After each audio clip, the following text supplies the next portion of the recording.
Morning दोस्तों, cam MP online class में आप सबका स्वागत है। अपने पास यूनिट पृष्ठीय रसायन चल रहा था जिसके अंदर अपन कोलाइड के बारे में बात कर रहे थे। कोलाइड के अंदर काफ़ी आपको बता दिया गया था, कोलाइड का वर्गीकरण बना दिया, कोलाइड का बनाने की विधियाँ आपको बता दी गई, कोलाइड का शुद्धिकरण बता दिया गया। अब अपने पास जो टॉपिक चल रहा था वो चल रहा था आपके कोलाइड के गुण धर्म अपन लोग पढ़ रहे थे, उसमें अपन आज लोग आगे शुरुआत करेंगे। ठीक है, तो बात अपने पास चल रही थी कोलाइड के गुण धर्म के बारे में अपन लोग पढ़ रहे थे, प्रॉपर्टीज ऑफ कोलाइडी सॉल्यूशन के बारे में पढ़ रहे थे। काफ़ी कुछ इसके अंदर पढ़ लिया था। देखिए फिर मैं बार बार रिपीट कर रहा हूँ, आपने इसमें भौतिक गुणधर्म किसके बारे में बात हो गई थी, भौतिक गुणधर्म फिजिकल कैरेक्टर हो गए थे। ठीक है, भौतिक गुणधर्म के बाद दूसरा जो गुणधर्म आपको बताया गया था वो आपके यांत्रिक गुणधर्म हो गया। ठीक है, यांत्रिक गुणधर्म के बाद में तीसरा यांत्रिक गुणधर्म के अंदर याद हो तो आपको जो बताया गया था वो ब्राउनी गति, कौन सी बताई गई थी आपके, ब्राउनी गति अपन लोगों ने इसके अंदर पढ़ी थी। ठीक है, एंड तीसरी जो थी अपने पास में वो प्रकाशिक गुणधर्म आज अपने को पढ़ना है। तीसरा गुणधर्म कौन सा, प्रकाशीय प्रकाशिक गुणधर्म अपने को पढ़ना है। तो प्रकाशिक गुणधर्म के अंदर आज जो आपको पढ़ा रहा हूँ टिंडल प्रभाव। किसके बारे में बात करेंगे अपन लोग, टिंडल प्रभाव के बारे में बात करेंगे। ठीक है, टिंडल प्रभाव क्या होता है, किसे कहते हैं, उसके बारे में अपन लोग आज चर्चा करेंगे। ठीक है, इसके अलावा आपको जानकारी के लिए और बता देता हूँ, आज के पीरियड के अंदर जो चौथा गुणधर्म आपको बताऊंगा वो बताऊंगा इसका विद्युत गुणधर्म। कौन सा बताया जाएगा, आपके विद्युत गुणधर्म होता है। ठीक है, और उसके बाद में आपके जो नेक्स्ट पांचवा गुणधर्म है वो विद्युत कण संचलन। कौन सा बताऊंगा, विद्युत कण संचलन के बारे में अपने बात होगी। अब देखते हैं अपन कितने टॉपिक इसमें कर पाते हैं गुणधर्म के अंदर आज के पीरियड के अंदर। तो आज अपने पास जो गुणधर्म अपन लेने जा रहे हैं वो प्रकाशिक गुणधर्म ले रहे हैं, जिसके अंदर आपको जो पढ़ा रहा हूँ वो बता रहा हूँ टिंडल प्रभाव। किसके बारे में बात करेंगे अपन लोग, टिंडल प्रभाव के बारे में बात कर रहे हैं। ठीक है भाई, तो देखिए क्या होता है टिंडल प्रभाव, किसे कहते हैं। ब्राउनी गति और टिंडल प्रभाव दोनों में से एक क्वेश्चन हमेशा पूछा जाता है। तो आज जो बात हो रही है वो किसकी कर रहे हैं अपन लोग, टिंडल प्रभाव की बात कर रहे हैं। ठीक है, देखिए इस प्रभाव को समझाने के लिए एक छोटा सा डायग्राम बनाते हैं अपन लोग। ठीक है, क्या चीज़ है टिंडल प्रभाव, मान लीजिए ये अपने पास प्रकाशीय स्रोत है। ठीक है, ये प्रकाशीय स्रोत है, इसमें से ये आपके इसको किसी लेंस में से अपन लोग गुजार देते हैं साधारण। अभी क्या है, आपके आगे दो तरह के विलयन अपन लोग लेते हैं। ठीक है, एक तो जो है आपके पास में, जैसे मान लीजिए आपने वास्तविक विलयन ले लिया, एक कौन सा ले लिया, वास्तविक विलयन अपन ने ले लिया है। ठीक है, और एक अपन जो ले रहे हैं वो ले रहे हैं कोलाइडी विलयन, वास्तविक विलयन, और नेक्स्ट कौन सा ले रहे हैं अपन लोग, कोलाइडी विलयन ले रहे हैं। ठीक है, ये कौन सा हो गया आपके कोलाइडी विलयन। अब ये जो प्रकाश वो से यहाँ से मान लीजिए प्रकाश निकल रहा है। ठीक है, इसमें से गुजारते हैं, फिर इसमें से गुजारते हैं, इस तरह से इसमें से अपन लोग गुजारते हैं। ठीक है, तो ये कौन सा विलयन था, ये तो था वास्तविक विलयन, ये था वास्तविक विलयन, और ये कौन सा था, कोलाइडी विलयन। ठीक है, अब अपन लोग जब इस प्रकाश स्रोत से प्राप्त प्रकाश को इस कोलाइडी विलयन में से गुजारते हैं ना, तो इस कोलाइडी विलयन में ये जो आपके धूल मिट्टी के जो कण हैं वो अपने को क्या है, चमकते हुए दिखाई देते हैं। ठीक है, यहाँ से मान लीजिए अपन लोग इनको जब देखते हैं, ठीक है, ये आँख से जब इनको देखते हैं तो ये अपने को क्या है, चमकते हुए दिखाई देते हैं। अब एक्चुअल में क्या परिभाषा बनती है इस टिंडल प्रभाव की, कि प्रकाश स्रोत से प्राप्त साधारण प्रकाश को जब कोलाइडी विलयन में से गुजारते हैं तो प्रकाश के पथ को प्रकाश की दिशा के लंबवत देखने पर, प्रकाश के पथ को प्रकाश की दिशा के लंबवत देखने पर ये हमें चमकता हुआ दिखाई देता है। उस प्रभाव को अपन क्या कहते हैं, टिंडल प्रभाव कहते हैं। फिर से सुनिए, प्रकाश स्रोत से प्राप्त प्रकाश को जब कोलाइडी विलयन में से गुजारते हैं तो इस प्रकाश के पथ को प्रकाश की दिशा के लंबवत देखने पर ये हमें क्या है, चमकता हुआ दिखाई देता है, उसे अपन क्या कहते हैं, टिंडल प्रभाव कहते हैं।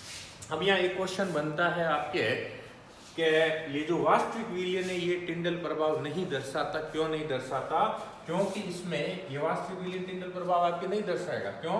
क्योंकि इसमें जो विलय के कणों का आकार है वो बहुत छोटा होता है। इसमें विलय के कणों का जो आकार है वो क्या होता है?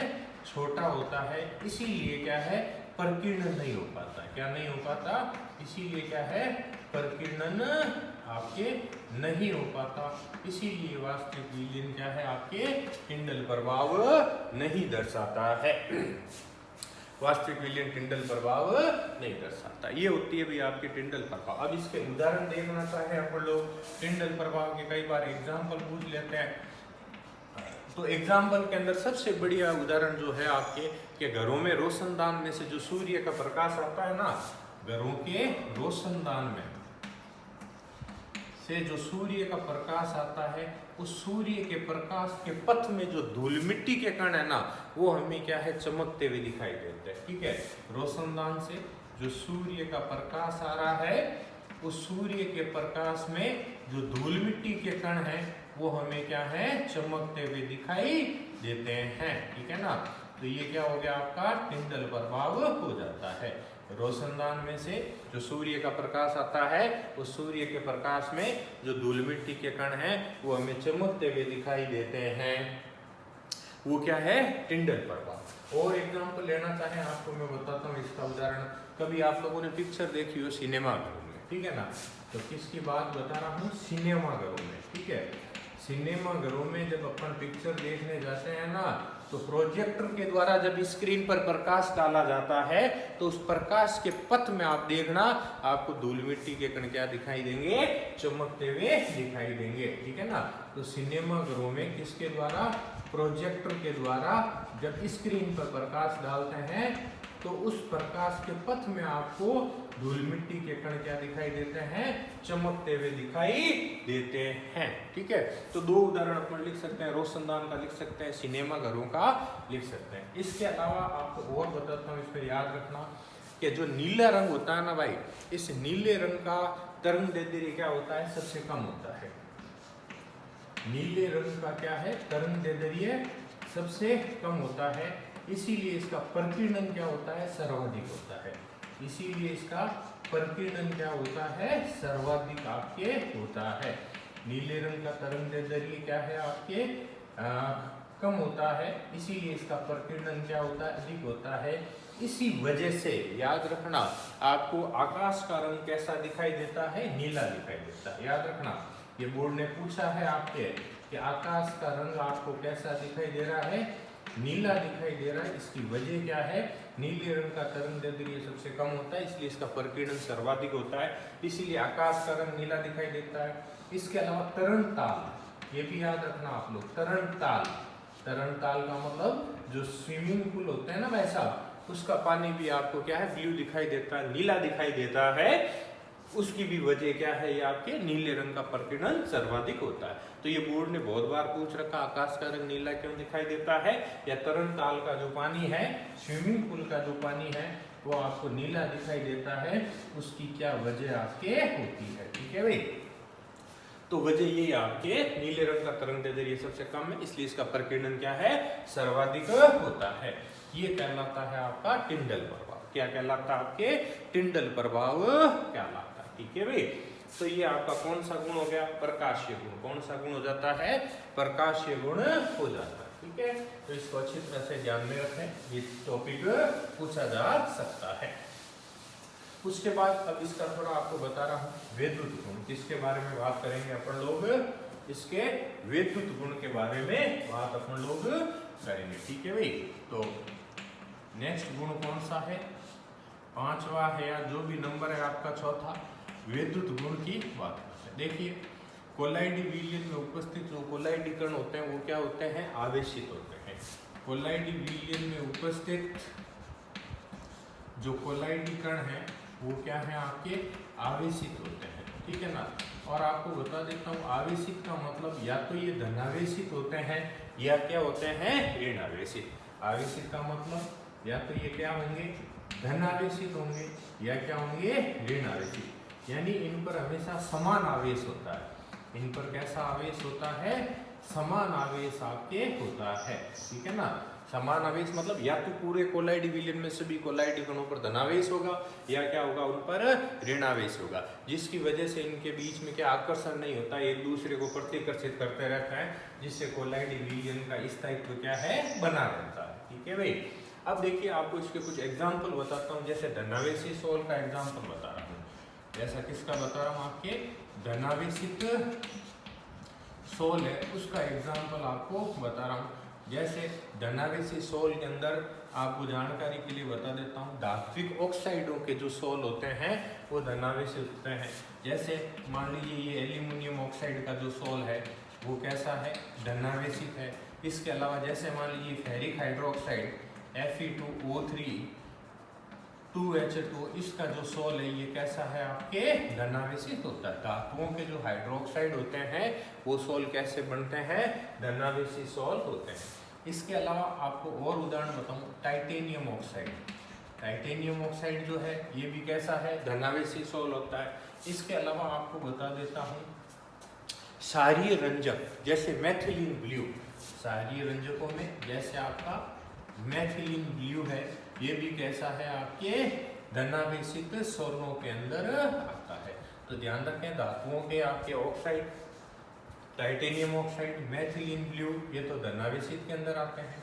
इसी तरह से आपको बता रहा हूँ ऋणावेशित, क्या बता रहा हूँ, आपके ऋणावेशित की बात कर रहे हैं। ठीक है, तो ऋणावेशित सोल कौन से होते हैं, ये ज्यादा इंपॉर्टेंट है धनावेशी से। जैसे मान लीजिए धातुओं के जितने भी सोल बनते हैं वो सब ऋणावेशी सोल के अंदर आते हैं। इसके बता रहा हूँ, धातुओं के जितने भी सोल हैं वो ऋणावेशी सोल के अंदर आते हैं। जैसे मान लीजिए धातुओं में आप लोग चांदी वगैरह है, सोना वगैरह है, प्लेटिनम वगैरह है, इनके जो सोल बनाते हो ना, ये सब कैसे हैं, धनावेशी सोल के अंदर। इसके अलावा धात्विक सल्फाइड,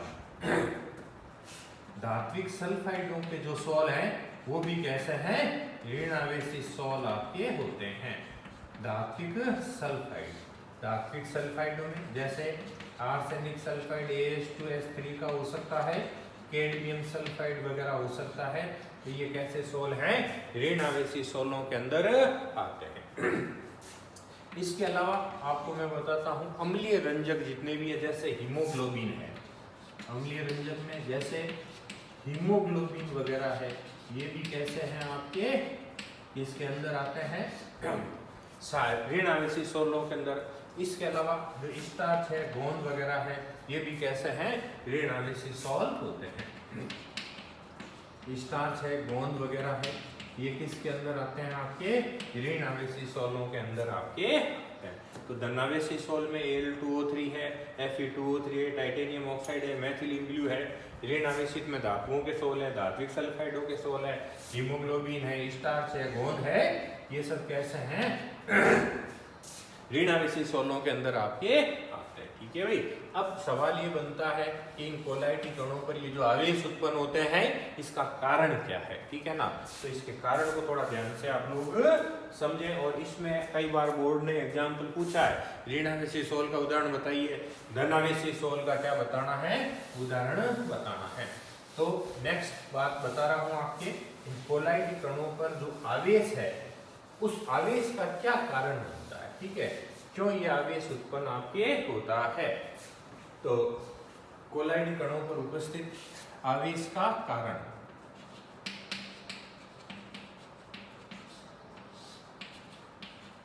कोलाइडी कणों पर उपस्थित आवेश का कारण,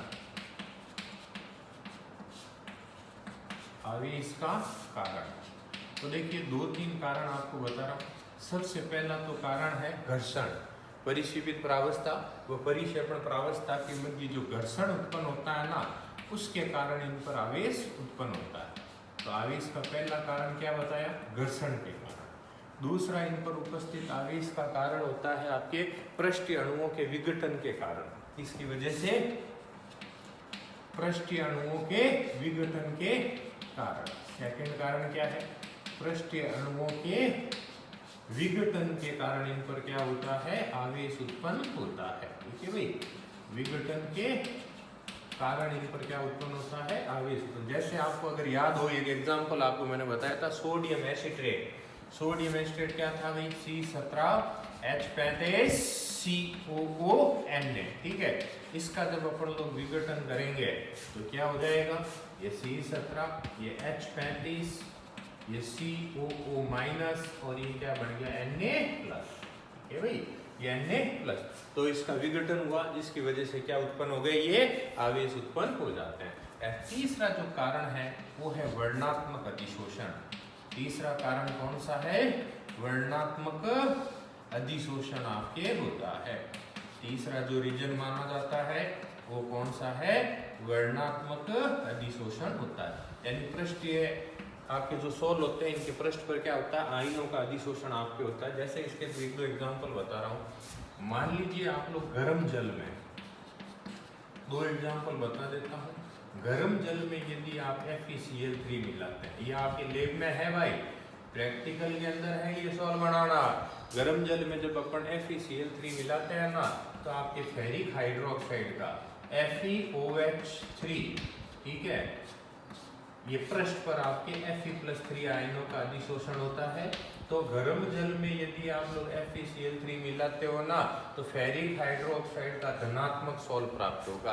फेरिक हाइड्रोक्साइड का क्या प्राप्त होता है, धनात्मक सोल प्राप्त होता है। इसी तरह से अगर गर्म जल की वजह मैं NaOH ले लूं, गर्म जल की वजह क्या ले लूं, NaOH में FeCl3 मिलाता हूं तो उस कंडीशन के अंदर जो सोल बनेगा वो बनेगा तो फेरिक हाइड्रोक्साइड का ही, ये OH3 ओब्लिक क्या हो जाएगा, OH माइनस हो जाएगा, या Cl माइनस भी अपन लिख सकते हैं, ठीक है। तो गर्म जल में FeCl3 मिलाओ, फेरिक हाइड्रोक्साइड का धनात्मक सोल, NaOH में FeCl3 मिलाओ तो फेरिक हाइड्रोक्साइड का कौन सा, ऋणात्मक सोल अपने को प्राप्त होता है, ठीक है भी। तो अब इस सोल के द्वारा जो इन आयनों का अधिशोषण होता है ना, ये किस तरह से व्यवस्थित रहते हैं वो आपको बता रहा हूं। जैसे मान लीजिए आपके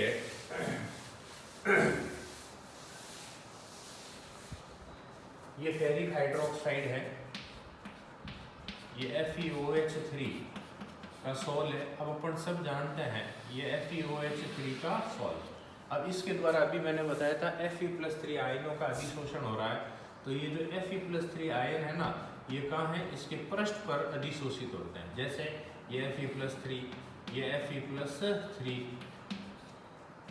ये Fe+3, इस तरह से ये अधिशोषित आयन कहाँ पर रहते हैं, पृष्ठ पर व्यवस्थित रहते हैं, ये Fe+3। तो ये Fe+3 जो आयन है पृष्ठ पर अधिशोषित रहते हैं। याद रखना बेटे, इसे अपन लोग हमेशा प्राथमिक विद्युत स्तर कहते हैं। इसे क्या कहते हैं अपन, हमेशा प्राथमिक विद्युत स्तर कहते हैं। ये जो पहला स्तर है इसे क्या कहते हैं अपन लोग, प्राथमिक विद्युत स्तर के नाम से जानते हैं। ये प्राथमिक विद्युत स्तर, ठीक है। ये खासियत होती है, ये जो प्राथमिक विद्युत स्तर है ये स्थिर विद्युत स्तर होता है, यानी ये गति नहीं करता। इसे अपन लोग क्या कह सकते हैं, स्थिर विद्युत स्तर भी अपन लोग कह सकते हैं। इसे क्या कह सकते हैं, स्थिर विद्युत स्तर के नाम से भी अपन लोग जानते हैं, ठीक है भाई, यानी ये गति नहीं करता। उसके बाद में अगर मान लीजिए इसके द्वारा किसी अन्य और आयन का अधिशोषण हो रहा है, जैसे मान लीजिए सोल के द्वारा Cl- का अधिशोषण हो रहा है, ये किसका हो रहा है, Cl- का और अधिशोषण हो रहा है। तो ये जो Cl- है ये क्या होते हैं, आपके प्राथमिक विद्युत स्तर के ऊपर क्या है, व्यवस्थित रहते हैं। इस तरह से ये जो Cl- है ये प्राथमिक विद्युत स्तर के ऊपर व्यवस्थित रहता है, जिससे अपन लोग द्वितीयक विद्युत स्तर भी कहते हैं। ये कौन सा कहलाएगा, द्वितीयक विद्युत स्तर कहलाएगा, ठीक है भाई। तो प्राथमिक के ऊपर ये व्यवस्थित है तो इसे अपन लोग क्या कहते हैं, द्वितीयक विद्युत स्तर कहते हैं, ठीक है। ये जो द्वितीयक विद्युत स्तर है ना, इसे गतिशील, जैसे चित्र में बताया मैंने, डॉट डॉट से बताया, तो ये क्या होता है, गतिशील विद्युत स्तर होता है। ये क्या है आपका, गतिशील विद्युत स्तर होता है, यानी ये क्या करता है, गति। प्राथमिक स्तर तो क्या होता है, स्थिर होता है, जबकि द्वितीय क्या होता है, गतिशील होता है, क्या करता रहता है, गति करता रहता है, ठीक है ना। अब एक और बात बताऊं, आपकी बुक्स में नहीं, ध्यान रखना, इस प्राथमिक विद्युत स्तर और द्वितीय विद्युत स्तर के मध्य उत्पन्न विभव, यानी इन दोनों स्तरों के मध्य जो उत्पन्न विभव है ना, उस विभव को अपन क्या कहते हैं, जीटा विभव। वो विभव क्या कहलाता है, जीटा विभव कहलाता है। प्राथमिक विद्युत स्तर और द्वितीयक विद्युत स्तर के मध्य उत्पन्न विभव क्या कहलाता है आपका, जीटा विभव कहलाता है। क्या कहलाता है भाई, जीटा विभव आपके कहलाता है। ठीक है ना। तो इस तरह से ध्यान रखिए, किसी भी सॉल के द्वारा अधिशोषित आयन उसके पृष्ठ पर व्यवस्थित रहते हैं। जो पहला स्तर होता है उसे प्राथमिक विद्युत स्तर या स्थिर विद्युत स्तर कहते हैं, ये गति नहीं करता। जबकि दूसरा जो है वो द्वितीयक विद्युत स्तर होता है, जो गतिशील होता है आपके। और इन दोनों के मध्य जो विभव उत्पन्न होता है उसे अपन लोग क्या कहते हैं, जीटा विभव कहते हैं। ठीक है बेटे। तो इस तरह से आज की क्लास के अंदर आपको दो मेजर टॉपिक बताए। एक तो बताया गया टिंडल प्रभाव और दूसरा बताया गया आपका इनका विद्युत गुण। कौन सा बताया गया, विद्युत गुण क्यों उत्पन्न होता है, क्या कारण थे, वो पढ़ते हुए। और विशेषकर ये जो डायग्राम आपको बताया कौन सा स्तर किस तरह से व्यवस्थित रहता है। ठीक है भाई। तो ये जो बातें बताई है इनको बेटे आप अच्छी तरह से पढ़िए। देखिए हम लोग आपके लिए प्रयास कर रहे हैं, बिल्कुल अकेले में कैमरे के सामने पढ़ा रहे हैं, यानी ये ठीक उसी प्रकार से है जैसे जंगल में तपस्या करने के बराबर है। तो आप इसका पूरा फायदा उठाइए। अब अपन चैप्टर समाप्ति की ओर है, ठीक है ना। तो इन चीज़ों को आप अच्छी तरह से पढ़िए। ठीक है भाई, धन्यवाद।